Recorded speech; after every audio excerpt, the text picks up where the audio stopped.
कभी सोचा है अगर इतिहास खुद को दोहराए तो क्या इंसान फिर वही गलती करेगा? जुरासिक वर्ल्ड रीबर्थ एक ऐसी कहानी है जहां विज्ञान, लालच और जीवन तीनों की टक्कर से एक नई तबाही जन्म लेती है। अगर आप चैनल पर नए हैं तो चैनल को सब्सक्राइब कर लें ताकि आपको ऐसी कहानियां मिलती रहें। 5 साल बीत चुके थे उस दिन से जब दुनिया ने डायनासोर को खुले में घूमते देखा था। अब वो जंगलों के बीच छुपे हुए थे, समंदर की गहराइयों में डूबे हुए थे और इंसान ने खुद को दोबारा भगवान समझ लिया था। एक कंपनी थी, पार्कर जेनेटिक्स। दुनिया को उन्होंने कहा कि वो डायनासोर के डीएनए से दिल की बीमारी का इलाज ढूंढ रहे हैं, लेकिन सच्चाई, वो इस डीएनए को बेचने की फिराक में थे, अरबों डॉलर में। अब मिलिए उस टीम से जो इस मिशन पर भेजी गई थी। ज़ोरा बेनेट, एक ठंडी, गंभीर, बिना किसी भावनात्मक लगाव वाली ऑपरेटर। उसे सिर्फ मिशन पूरा करना आता है, बाकी कुछ नहीं। डॉक्टर हेनरी लूमिस, एक दिल से जुड़ा वैज्ञानिक जिसकी आंखों में डायनासोर के लिए सिर्फ डर नहीं, आदर भी था। डंकन किनकेड, ज़ोरा का सबसे भरोसेमंद साथी, जिसके पास शब्द कम लेकिन फर्ज की समझ ज्यादा थी। और सबके पीछे से ये मिशन चला रहा था मार्टिन क्रेब्स, पार्कर जेनेटिक्स का सीईओ। बिल्कुल शांत, मुस्कुराता हुआ चेहरा, लेकिन अंदर से शातिर और चालाक। इन सबको भेजा गया म्यूटेड आइलैंड पर, एक ऐसा द्वीप जो पुराने प्रयोगों का कब्रगाह था। वहां डायनासोर तो थे ही, लेकिन थे कुछ और भी, ऐसे प्राणी जो ना किताबों में लिखे थे, ना किसी वैज्ञानिक को मालूम थे। म्यूटेडॉन्स, और उनके बीच डिस्टोटस रेक्स, 6 पैरों वाला, तेज और वहशी। टीम ने सबसे पहले टारगेट किया समंदर में छुपे मोसासॉरस को। डीएनए का एक सैंपल लेना था। जैसे ही उनकी बोट समंदर में उतरी, नीचे से हलचल शुरू हुई। लहरें चुप थी, लेकिन समंदर नहीं। एक पल में एक टीम मेंबर को मोसासॉरस निगल गया। ज़ोरा चिल्लाई, अबॉर्ट द मिशन। सबने बोट घुमाई, लेकिन डर तो अब उनके खून में उतर चुका था। जैसे ही वो द्वीप के अंदर पहुंचे, उन्हें कुछ आवाजें सुनाई दी, इंसानों की। वहां था डेलगाडो परिवार। 3 साल पहले एक जहाज हादसे में यहाँ फंस गए थे और तब से यहीं रह रहे थे, जंगल में, डायनासोर के बीच। उनका बेटा रफेल, एक मासूम चेहरा, लेकिन उसकी आंखों में डायनासोर के लिए डर नहीं, करुणा थी। वो बुरे नहीं हैं, उसने कहा, ये बस अकेली हैं। ज़ोरा ने चेतावनी दी, हमें डीएनए चाहिए, ये जगह सुरक्षित नहीं है। पर रफेल ने जवाब दिया, अगर आप इन्हें नुकसान पहुंचाओगे तो ये भी जवाब देंगे। उधर पार्कर जेनेटिक्स का असली खेल शुरू हो चुका था।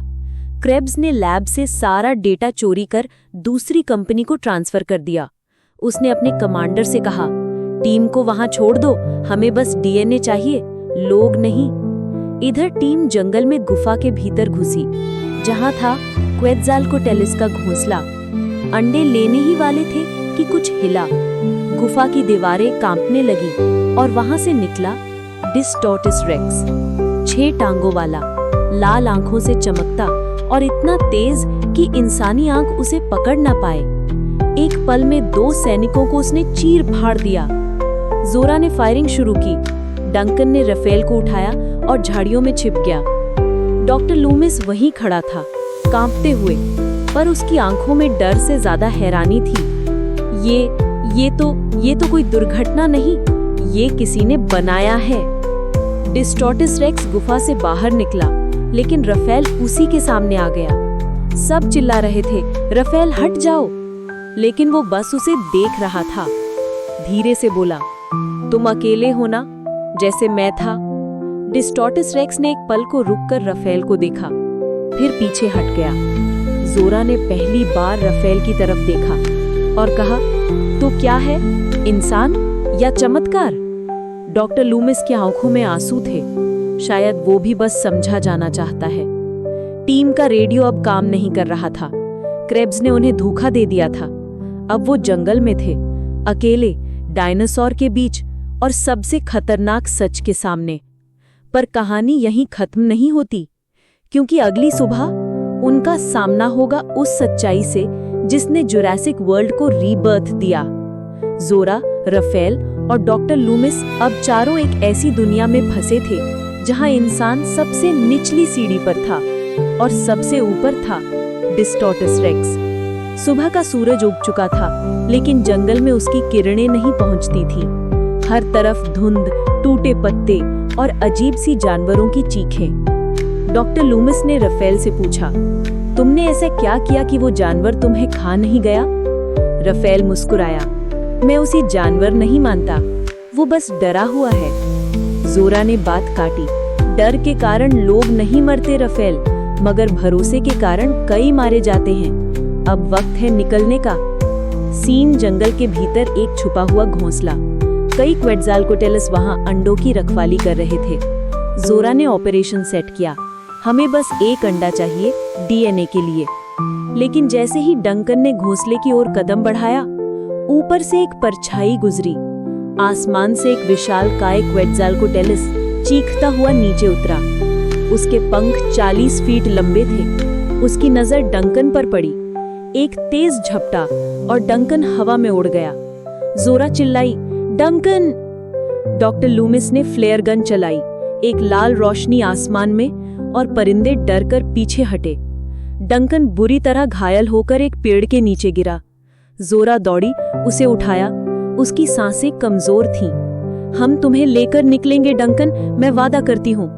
जोरा की आंखों में पहली बार नमी थी। उधर दूसरी ओर मार्टिन क्रेब्स अब भी लैब में बैठकर प्रेस कॉन्फ्रेंस की तैयारी कर रहा था। हमने नया फार्मा ब्रेक थ्रू तैयार कर लिया है। दुनिया भर के दिल के मरीज अब ठीक हो सकते हैं। वो कैमरों के सामने मुस्कुरा रहा था, लेकिन उसके साथ ही वो कंप्यूटर पर डीएनए का दूसरा ट्रांसफर भी चला रहा था, एक ब्लैक मार्केट बायोवेपन डीलर को। ये सिर्फ दवा नहीं, ये हथियार भी बन सकता है और दुनिया के पास इसे खरीदने के सिवा कोई चारा नहीं होगा। वापस जंगल में जोरा ने एक सुरक्षित गुफा में डंकन को रखा। राफेल ने पत्तों और जड़ी बूटियों से कुछ लगाया। तुम्हें इन चीजों का कैसे पता? डॉक्टर लूमिस ने पूछा। राफेल बोला, डायनासोर जो खाते हैं उससे पता चलता है कौन सी घास जहर है और कौन सी इलाज। अब डॉक्टर लूमिस समझ रहा था, ये बच्चा इस जंगल का हिस्सा बन चुका था। रात का समय, कैंप फायर। चारों बैठे थे चुपचाप, पर तभी पेड़ों के पीछे हलचल हुई। जोरा ने हथियार उठाया, लेकिन जो बाहर आया वो था एक जवान वेलोसिरैप्टर। राफेल खड़ा हुआ, धीरे से उसकी तरफ बढ़ा। डॉक्टर और जोरा दोनों सांसें थामे देख रहे थे। राफेल बोला, श्श, मैं दोस्त हूँ, मैं डरता नहीं, तुम भी मत डरो। रैप्टर ने उसे सूंघा और फिर गर्दन झुकाकर पीछे चला गया। जोरा बस देखती रह गई। ये बच्चा, ये कोई साधारण इंसान नहीं। सीन क्रेब्स का धोखा उजागर होता है। डॉक्टर लूमिस को एक पुराना ट्रांसमीटर मिलता है, जिससे वो लैब से संपर्क करता है। वहां उसे क्रेब्स की असली रिकॉर्डिंग सुनाई देती है। डीएनए मिलते ही टीम को छोड़ देना, गवाह नहीं चाहिए। जोरा ने जमीन पर मुक्का मारा। मैंने उस पर भरोसा किया। अब वो जानवर नहीं, क्रेब्स है असली शिकारी। क्लाइमैक्स सेटअप शुरू होता है। जोरा, राफेल और डॉक्टर लूमिस अब तय करते हैं कि इस द्वीप को ही नहीं, इस साजिश को भी खत्म करना होगा। अगर ये डीएनए बाहर गया तो दुनिया में न दवा बचेगी न इंसानियत। जोरा ने कहा, हमें डिस्टॉर्टस रेक्स को वहीं ले जाना होगा जहां वो बना था, इनजेन लैब के नीचे। वहीं उसका अंत हो सकता है। तीनों एक पुरानी सुरंग से निकलते हैं जहां सैकड़ों अंडों के अवशेष पड़े हैं। कई म्यूटेड डायनासोर वहां हैं, भूखे, जंगली। जोरा ने प्लान बनाया, रैप्टर्स को उकसाओ, उन्हें डिस्टॉर्टस रेक्स की ओर मोड़ो। हम क्रैश कर देंगे पूरा लैब और उस डीएनए को वहीं दफना देंगे। राफेल ने फ्लेयर उठाई, मैं उन्हें ले जाऊंगा। जोरा चौंकी, नहीं राफेल, तुम बहुत छोटे हो। राफेल बोला, छोटा होने का मतलब ये नहीं कि मैं कुछ नहीं कर सकता। वो दौड़ा, रैप्टर्स के झुंड को लीड किया, डिस्टॉर्टस रेक्स की ओर। पूरा जंगल गूंज उठा, चीखों, दहाड़ों और दौड़ते कदमों से। अंतिम सीन, लैब के अंदर। जोरा और डॉक्टर लूमिस पहुंचते हैं उस जगह जहां डिस्टॉर्टस रेक्स का डीएनए पहली बार बदला गया था। जोरा ने टाइम बॉम्ब सेट किया। डिस्टॉर्टस रेक्स सामने था, गुस्से में, जख्मी लेकिन फिर भी शक्तिशाली। जोरा उसकी आंखों में देखती है, तुम्हें इंसान ने बनाया और इंसान ही तुम्हें खत्म करेगा। राफेल दौड़ता हुआ आता है। डिस्टोरटस रेक्स उसके सामने रुकता है। राफेल की आंखों में आंसू थे। माफ करना, तुम्हारा दोष नहीं था। जोरा बटन दबाती है। पूरा लैब जमीन में समा जाता है। धूल, आग और एक नई शुरुआत। नरेशन एंड का अंतिम संवाद। जब इंसान कुदरत से खिलवाड़ करता है तो कुदरत हमेशा हिसाब बराबर करती है। लेकिन राफेल जैसा एक बच्चा हमें ये सिखा गया कि समझदारी बंदूक से नहीं, दिल से आती है। आग की लपटों में घिरी लैब, डिस्टोरटस रेक्स की दहाड़, राफेल की मासूम आंखें और जोरा का वो वादा, अब और कोई नहीं मरेगा। पार्ट 2 वहीं खत्म हुआ था, लेकिन असली कहानी अब शुरू हो रही थी, जहां होगा सच्चे मोक्ष का रास्ता।